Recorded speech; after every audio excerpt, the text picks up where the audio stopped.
Hello po mga kababayan, si Dante Maravillas. Dito muna tayo sa ating podcast, Life with Dante M, kung saan sinusubaybayan natin yung buhay ng mga kapamilya ng mga missing sabungeros. And this time mga kababayan, nagpakilala na mismo, nilantad na ni Julie Dondon Patidungan yung kanyang identity. In-expose na niya yung kanyang mukha at pinangalanan na niya kung sino yung mga police officials kasama yung isang general mga kababayan na sabi niya sangkot dito sa missing sabungeros.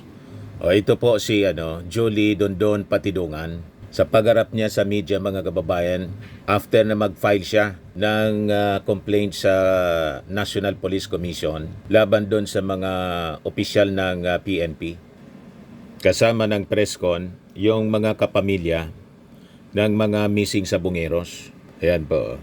Ito yung mga latest na balita as released by the PNP. Buto ng tao nakuha sa Taal Lake.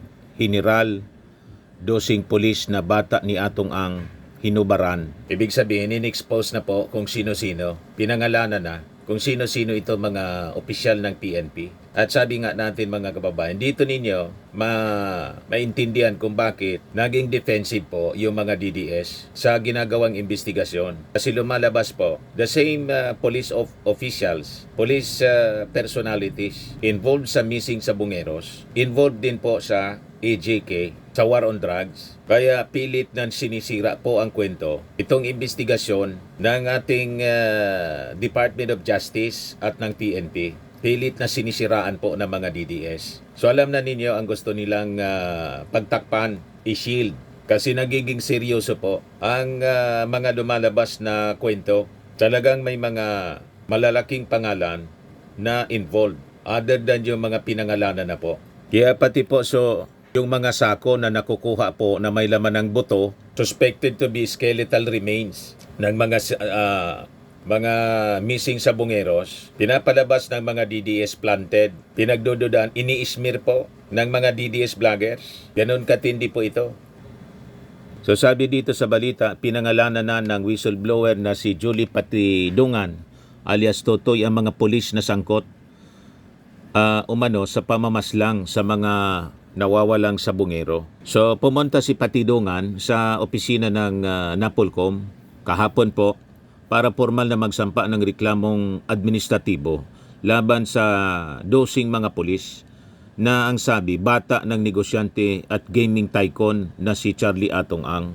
Si Charlie Atong Ang kasi mga kababayan, bata ni Digong. Kasi consultant niya sa Isabong, tapos sa other illegal gambling para daw gawing legal. Yan yung statement ni Digong during his administration. Balikan muna natin yung history mga kababayan ng Isabong para magkaroon tayo ng malinaw na pagkaunawa paano to nagsimula. Ito report ng UNTV 3 years ago mga kababayan. Yan 3 years ago. Pangulong Duterte dinipinsa ng hindi pagsususpindi sa operasyon ng Isabong. Report po ng UNTV. So dito ninyo maintindihan kung bakit defensive yung mga DDS at pilit na sinisiraan ang investigasyon ng DOJ at ng PNP sa mga nare-retrieve na mga bangkay, kalansay ng suspected missing sabungeros po. Ayan po, pakinggan natin. Muling dinipensahan ni Pangulong Rodrigo Duterte ang desisyon nitong hindi pagsususpende sa operasyon ng Isabong. Ayon sa Pangulo, hindi dapat isisi sa Isabong ang pagkawala ng higit 30 mga sabungero. Bagkus dapat ito ng sisi sa mga masasamang tao na nasa likod nito. Pakinggan natin si Pangulong Rodrigo Duterte. It's not the fault of the management o kanang nagsabot doon. Dinedefend niya si Atong Ang. Of evil men doing something wrong, kunya nagkaupakan, lain ang kultura sa mga sabungero o kanang mga sindikato. Nagkabukuhan lang sila eh. Ang problema, gipatay tanan 38, 36. Kay apil sila sa postay lain-lain probinsya, aron di man lata. Pero adto to posta sa Yamado o Diado, depende sa sabot. Ayon pa sa Pangulo, milyon-milyong piso ang mawawala sa koleksyon ng pamahalaan kada buwan kapag sinuspinde ang isabong. Bagay na malaking kawalan lalo't naubos na aniya ang pera ng gobyerno sa COVID-19 response. Hayaan na lang aniya ang mga pulis na resolbahin ang problema. Magugunit ang hinimok ng Senate Committee on Public Order ang Pangulo na direktang suspindihin ang isabong ng mga negosyong nag-ooperate ito hanggang sa marisolba ang kaso ng mga nawawalang sabungero. Ayon naman sa Malacanang, ipinag-utos na nito sa Philippine National Police at National Bureau of Investigation na tingnan ang kaso. Sa kasalukuyan, may 6 ng mga security personnel ang pinasasampahan ng Sears illegal detention kaugnay sa pagkakawala ng mga sabungero sa Manila Arena. So dito din mga kababayan, maunawaan natin kung bakit yung investigasyon ng Senado sa panguna po ni Bato de la Rosa walang nangyari. So gets na ninyo mga kababayan. O ngayon, sino-sino yung pinangalanan? Fast forward natin ang kwento. Yon yung background story po. Ito yung report kahapon ng Abante News. Sabi dyan, sa isinagawang press briefing sa Napolcom, kinilala ni Patidungan ang mga polis na sina Police Colonel Jacinto Malinaw Jr., Police Lieutenant Colonel Ryan J. Orapa, Police Major Mark Philip Armidilla, Police Executive Master Sergeant Aaron Cabilan, Police Chief Master Sergeant Arturo de la Cruz Jr., Police Staff Master Anderson Arbale, Police Staff Master Sergeant Joey Encarnacion, Police Staff Master Sergeant Mark Manrique, Police Master Sergeant Rinan Fulgencio, Police Staff Sergeant Alfredo Andres, Police Sergeant Edmond, Staff Sergeant Edmond Munoz, Police Corporal Angel Joseph Martin, at pinangalanan din ni Patidungan si retired General Jonel Istomo na umano'y miyembro ng Alpha Group at siya'y umanong nagsusulsol kay ang naipapatay siya. Ang naturang mga polis na ito ay ayon kay Patidungan ay tagadukot at tagaligpit sa mga sabungero na nandaya o yung tinatawag na naninyopi. Ito po ang tinutukoy ni Patidungan na retired Police General si Jonel Istomo. Ayan siya. Kilala ni General Torre. Throwback. Ayan report ng Daily Tribune. Retired Police General tag. Whistleblower links Istomo to killing of missing sabongeros. Na ang sabi mga kababayan ni DOJ Secretary Boyeng Rimulya na kinakagalit ng mga DDS ang missing sabongeros, yung mga suspects daw, may connection din sa war on drugs ng previous administration. Kaya nanggigigil po yung mga DDS. So dito natin maintindihan kung bakit. Yan throwback, sabi dyan. File photo ito.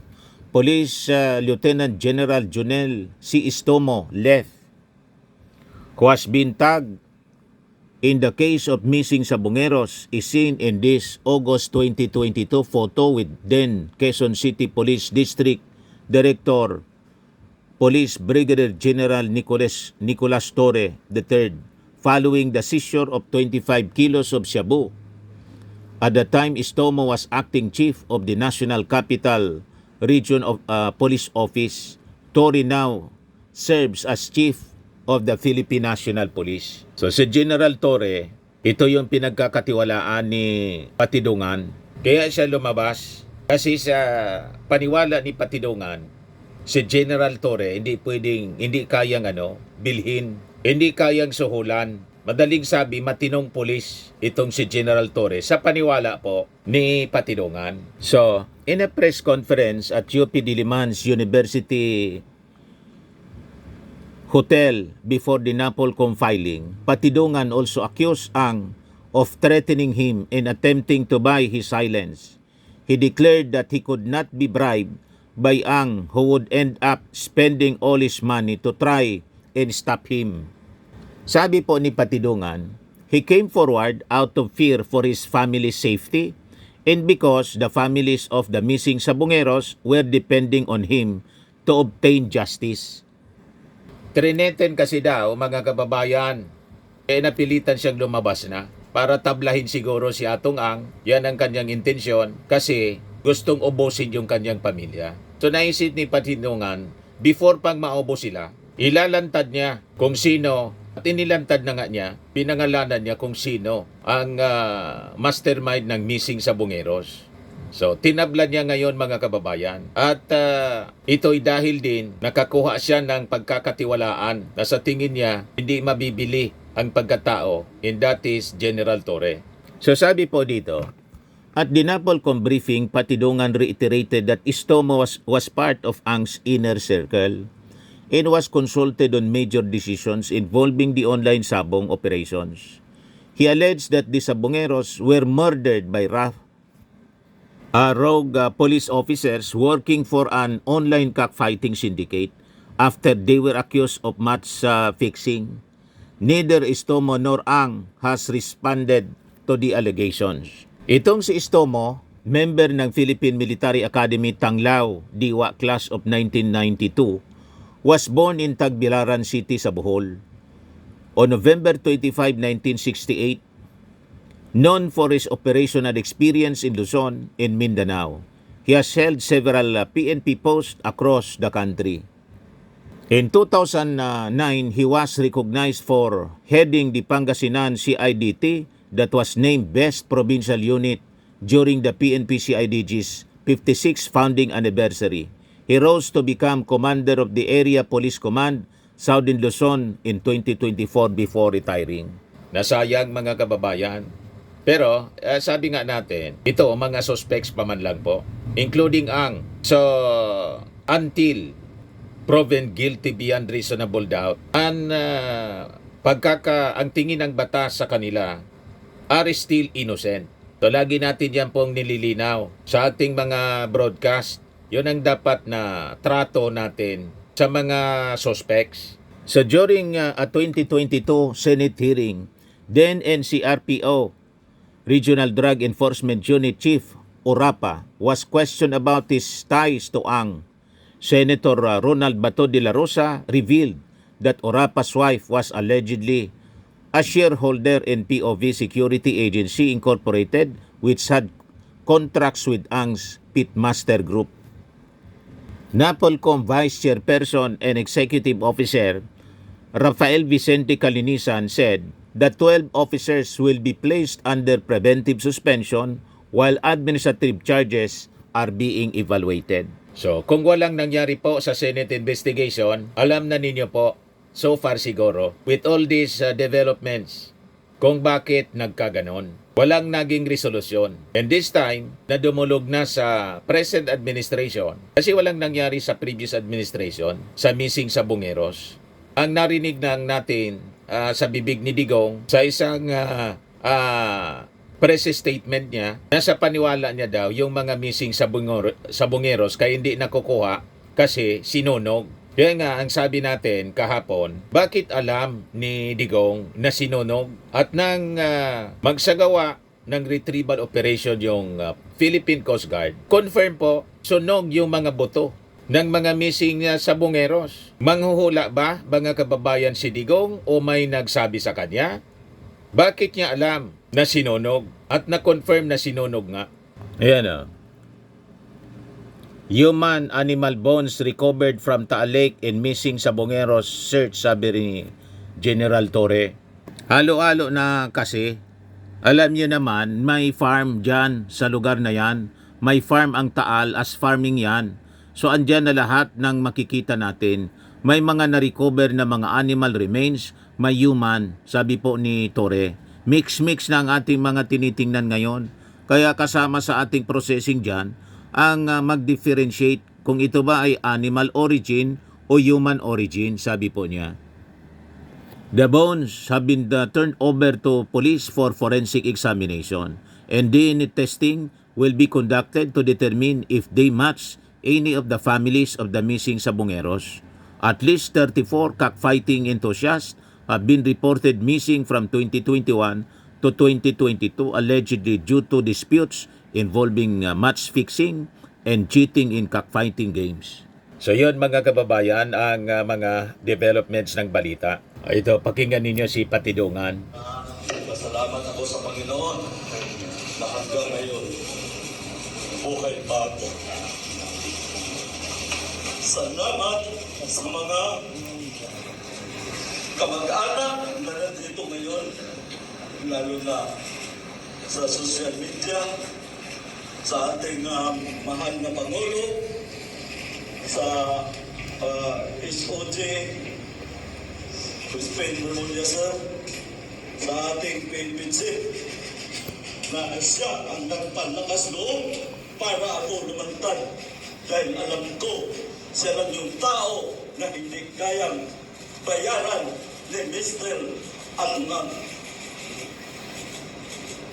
Una, hindi hihingi ako sa inyo ng pasensya at hindi ako magtagal dito dahil alam ko ang mga demonyo katulad ni Mr. Alungang, may mga tao na siyang pinapasundan ako. Mayroong isang kernel dyan na kumuha ng 12 kong cellphone at isang tab at isang passport ko. Mamaya po sasabihin ang pangalan pag nakapag-file na ako. Ito lang masasabi ko sa iyo, Mr. Alungang, hindi mo ako kayang bayaran ng pera mo. Ubusin mo yan, kakagastos lahat ng koneksyon mo. Pero ito ang masakit para sa akin dahil hindi ako maglakas loob ng ganito kung hindi mo uubusin buong pamilya ko. Pangalawa, ang mga taong umaasa sa akin para sa hostisya nila. Itong mga mga kamag-anak nitong missing sa Bumero. Sana doon sa Taalik may magpasitik na kamag-anak nila para mabigyan na ng hostisya. Maraming salamat po at ulitin ko magandang umaga sa inyong lahat. Umaga sa lahat. O ito yung mahaba-haba na ano niya, pagsasalita. Na hanggang ngayon, buhay pa ako. Walang takip sa mukha, mga kababayan. Sa mga kamag-anak na di mo ako kayang bayaran ng pera mo. Ubusin mo yan, kakagastos lahat ng koneksyon mo. Pero ito ang masakit para sa akin dahil hindi ako maglakas loob ng ganito kung hindi mo uubusin buong pamilya ko. Pangalawa, ang mga taong umaasa sa akin para sa hostisya nila. Itong mga kamag-anak nitong missing sa Bungero. Sana doon sa Taalik may magpasitip na kamag-anak nila para mabigyan na ng hostisya. O ito naman yung mga statements ng mga kapamilya ng missing sa Bungeros. Good morning po. Actually, nung narinig po namin na meron na pong na-recover na sako and then ang laman niya ibuto, napakasaya po namin kasi doon po natin magpapatunayan yung testigo namin hindi nagsisinungaling. Matik, di ba? May nakita. Ngayon naman po, syempre umaasa pa rin po kami na marami pang makita at the same time, meron po mag-positive pagdating po sa mga DNA para matuldukan na po yung kaso na to. Kayo po, Ma'am Carmen, ano po reaction niyo po dito? Para sa akin po, masaya po ako at nalulungkot dahil sa tagal po ng ilang taon na paghahanap po namin sa mga mahal namin sa buhay, ngayon po nagkaroon na po ng linaw at pag-asa. Mula nung lumitaw si alias Totoy, napatunayan namin na totoo yung mga sinalaysay niya na pangyayari sa mga mahal namin sa buhay. At sana ito na yung pagkakataon na makamit na namin ang hustisya para sa aming mga mahal sa buhay.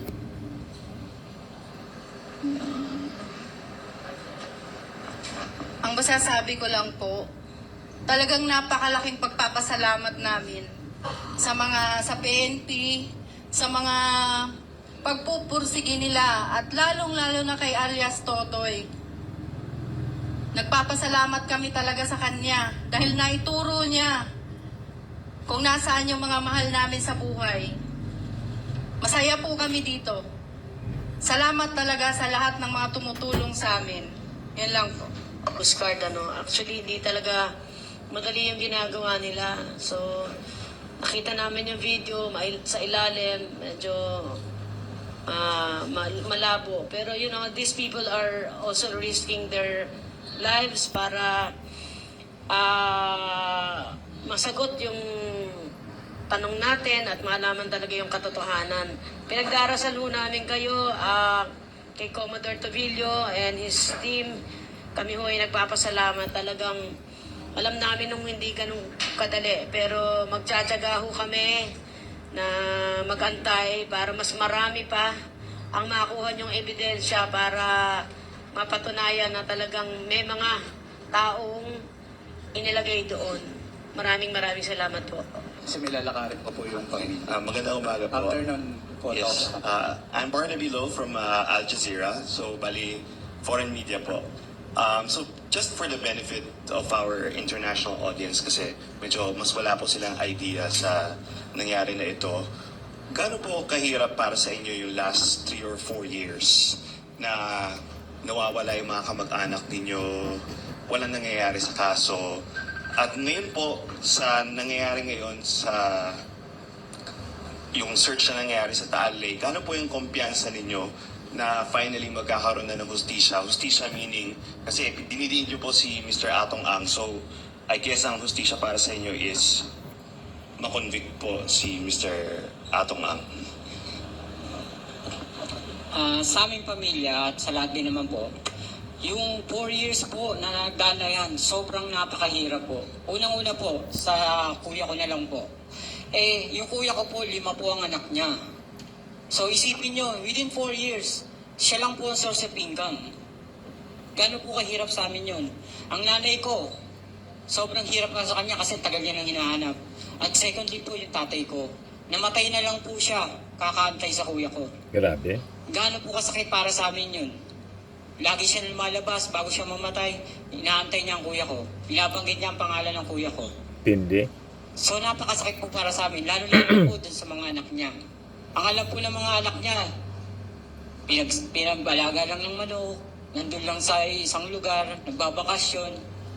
Tapos, katulad nito, malalaman nila, ganun pala ang ginawa.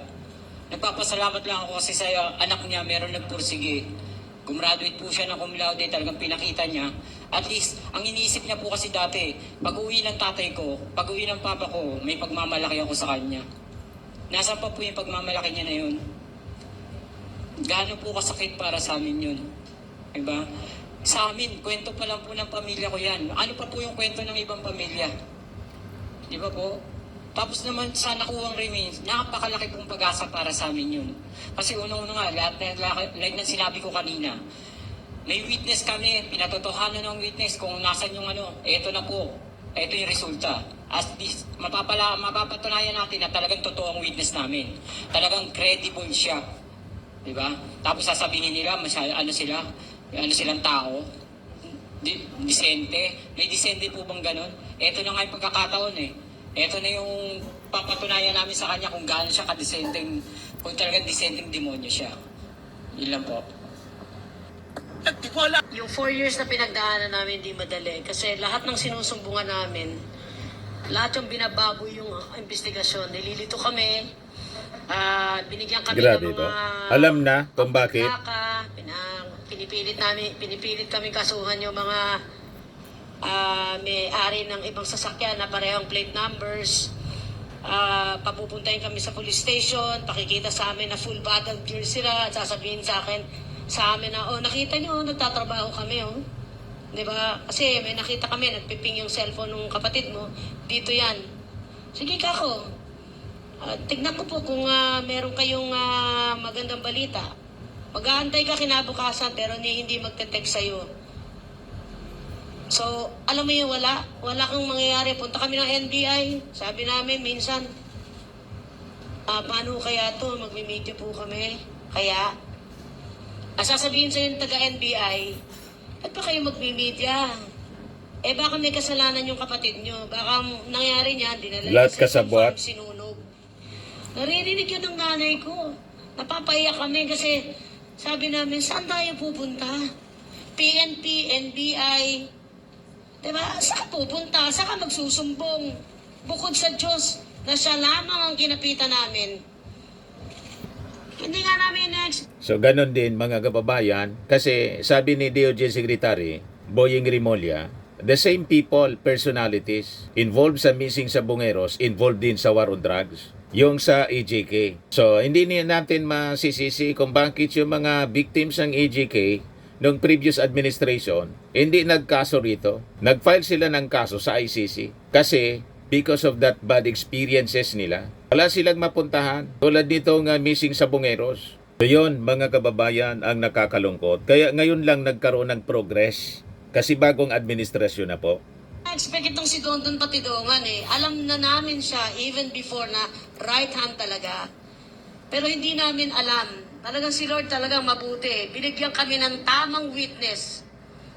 Talagang binigyan kami ng isang matinding witness na matinding pasabog na nakakaalam ng likom ng bituka niya at 10 namang kasamahan niya.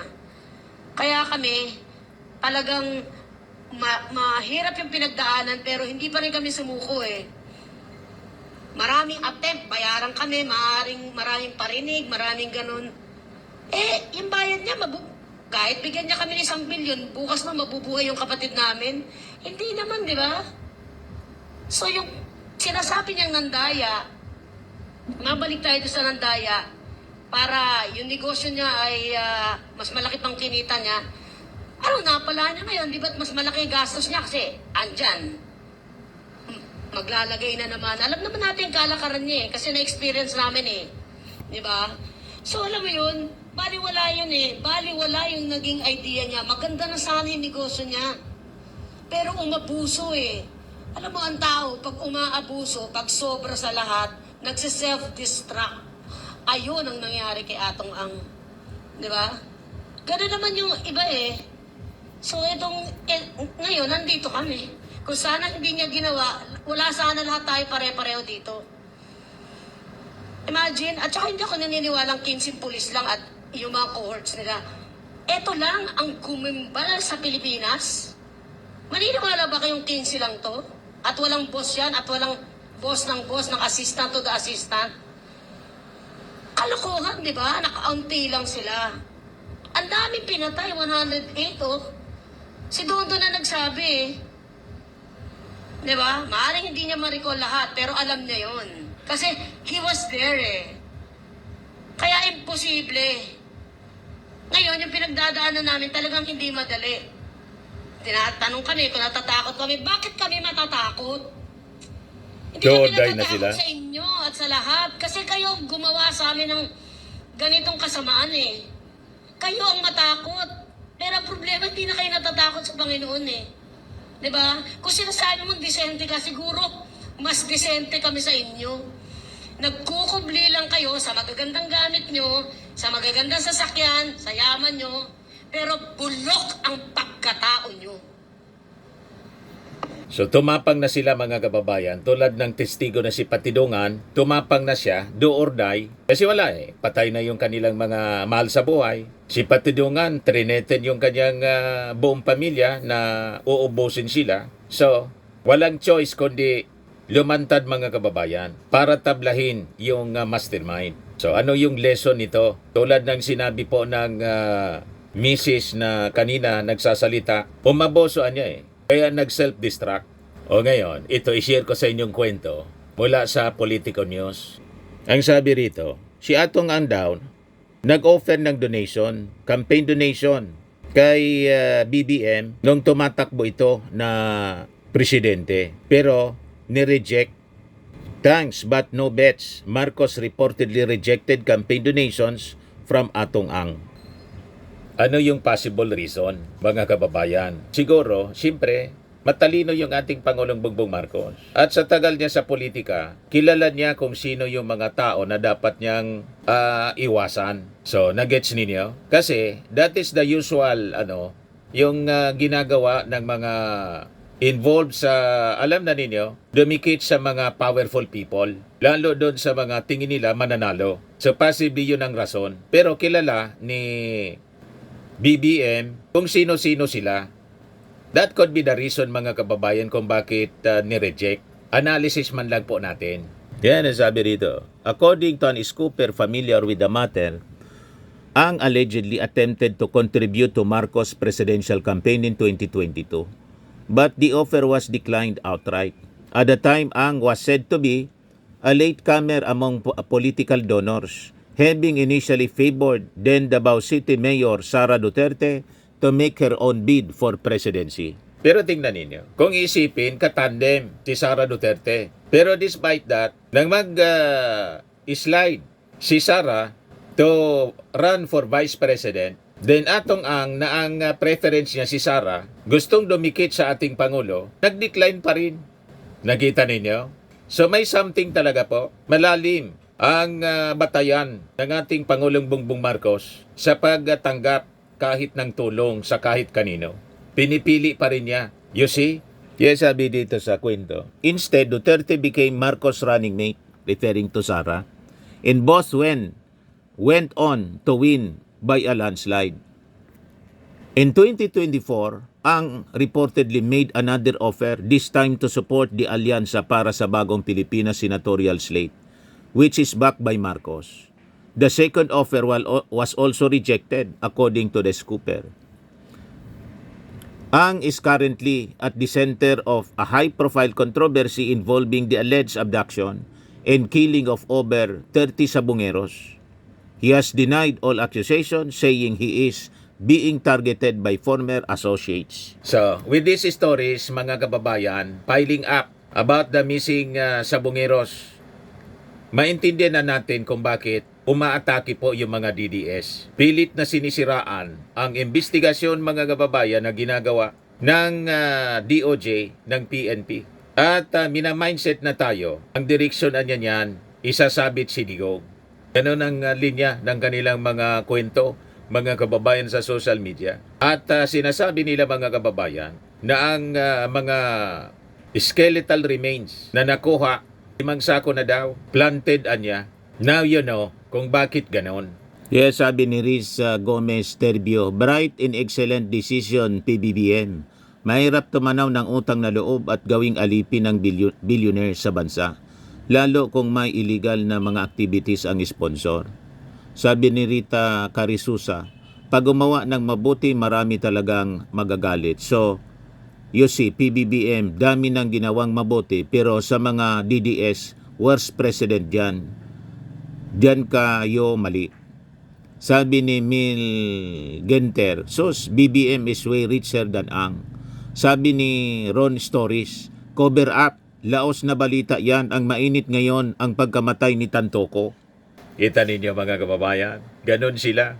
Pilit nilang pinagtatakpan at binabaliktad nila yung mga kwento. Yung mga kwentong marites, yun ang pinapakalat nila para pagtakpan itong mga napaka-seryosong mga kaso, mga pangyayari. So, patuloy nating subaybayan, mga kababayan, itong nakakaawang kwento ng mga pamilya nitong mga missing Sabongeros po. At sana naman, finally, mabigyan ng hustisya ang kanilang pagkamatay po. So, makikita ninyo ngayon sa present administration, yung mga unsolved cases, hindi mabigyan ng resolusyon ng mga kaso noong mga nakaraang taon during the previous administration. Ngayon po, unti-unti na pong nabibigyan ng linaw at malapit na pong makamtan ang hustisya para doon sa mga pamilya ng biktima.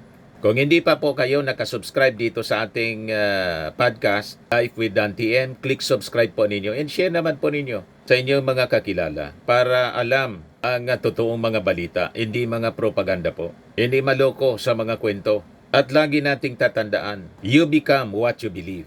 Ako po si Dante Maravillas. Bye-bye po. God bless.